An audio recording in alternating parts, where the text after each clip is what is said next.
Hello, welcome to Intuitive Insights. I am your no BS woo woo coach, Megan McDonough. I am an intuitive guide, creativity coach, and my hope with this podcast, Intuitive Insights, is to help you take the magic of intuition and creativity and make them practical practices of your everyday life. That little small thing there.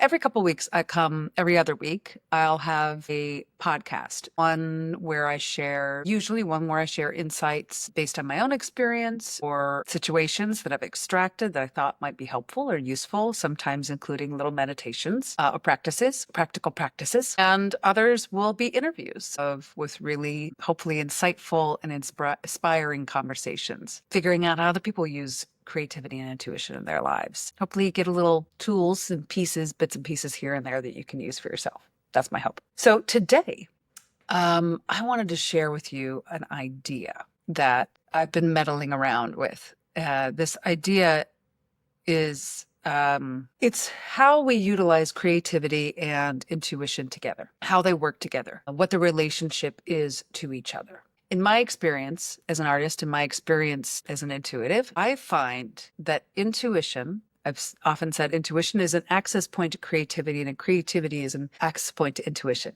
So when you're in that creative flow, you're kind of just listening to your intuition. You're being guided by your heart, your soul, or that inner listening. When you're being guided or allowing yourself to guide yourself with the inner listening of intuition, creativity starts to emerge within you and you want to do something with it, right? You feel very creative. Everything starts to, you feel like you want to make something, do something. You feel alive, right? So I have this phrase that came to me recently through a conversation with someone, and I wanted to share it with you because I feel like just having these words might help navigate that for yourself, especially when you feel stuck intuitively or creatively. You know that you have an outlet to get there, a couple of tools to get yourself back in the saddle and back into the flow. So, and it has to do with energy, the idea of potential energy and kinetic energy. So for those of you who don't remember or know, kinetic is energy in motion, and potential energy is just that energy that has not gone into motion yet, but it has the potential to.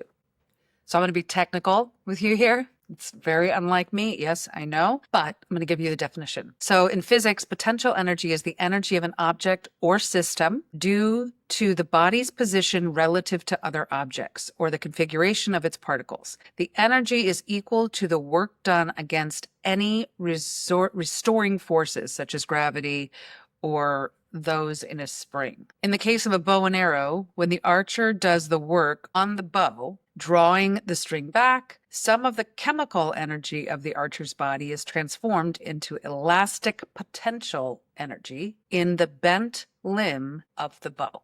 When the string is released, the force between the string and the arrow does work on the arrow. The potential energy in the bow limb is transformed into kinetic energy of the arrow as it takes flight. So how I'm interpreting that, and if you have a different interpretation, I would love to hear it. Please let me know.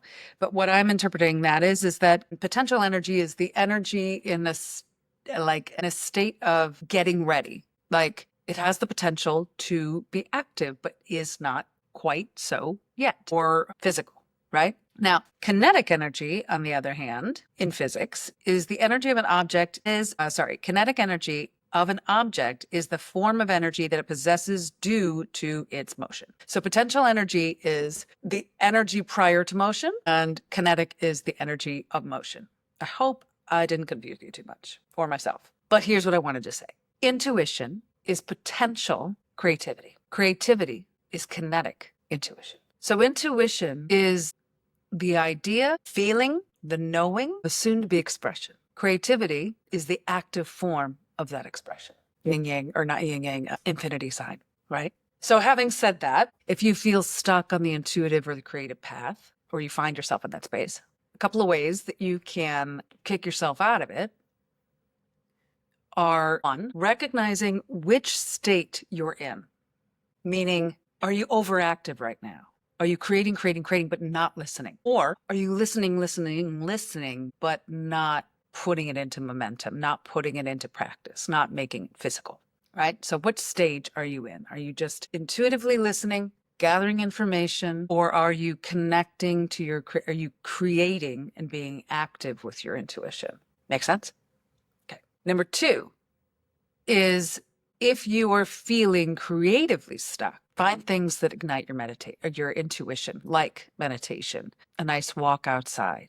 Nature is a big generator for me to quiet the loud voices and get me closer to the quiet voice, which is my intuition, or I call my intuition or higher self. Move your body, move your body, move your breath, shift your mind. The body is to the breath as the breath is to the mind. So if you need to shift the mind, shift the body. If it's stagnant, move it. If it's moving too much, be still. The creativity to me it is a connection to source, because source has a very fluid creative energy. And so when you're lacking creativity, the feeling of creativity, it's usually a disconnection from your connection to source and or your practices of connection to source. So if you don't have practices, it might be time to cultivate them and make it like a science experiment. Or what is it that brings me peace? What is it that quiets the mind so I can hear the higher voice, the higher self talking to me, my intuition speaking up?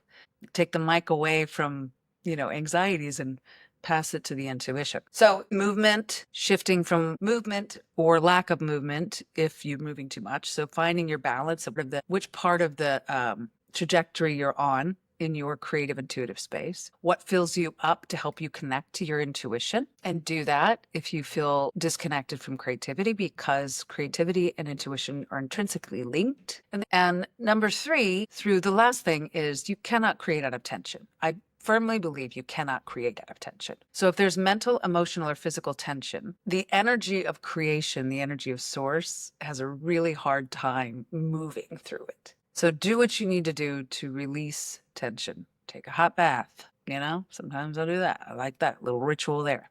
Have a ritual, meditate, walk, like I said, do something in nature. Finger paint. I mean, you feel like I like it because I like feeling like a child. And it does make me feel like a child. It also takes the importance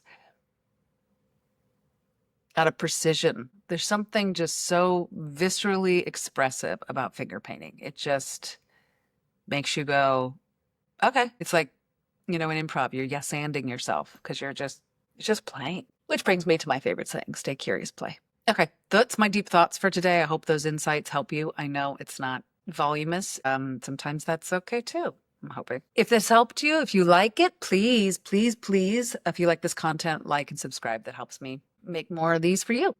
And if you are looking for a reading for yourself, I am an intuitive guide and coach. So I do readings, and I also offer coaching to help you empower yourself and be able to kind of be the reader for yourself, so you can, pave your way forward. So if you have any questions about that, you can find me at magnetizeyourlight.com and magnetize your light on all socials.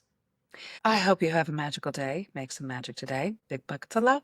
See you in a couple weeks.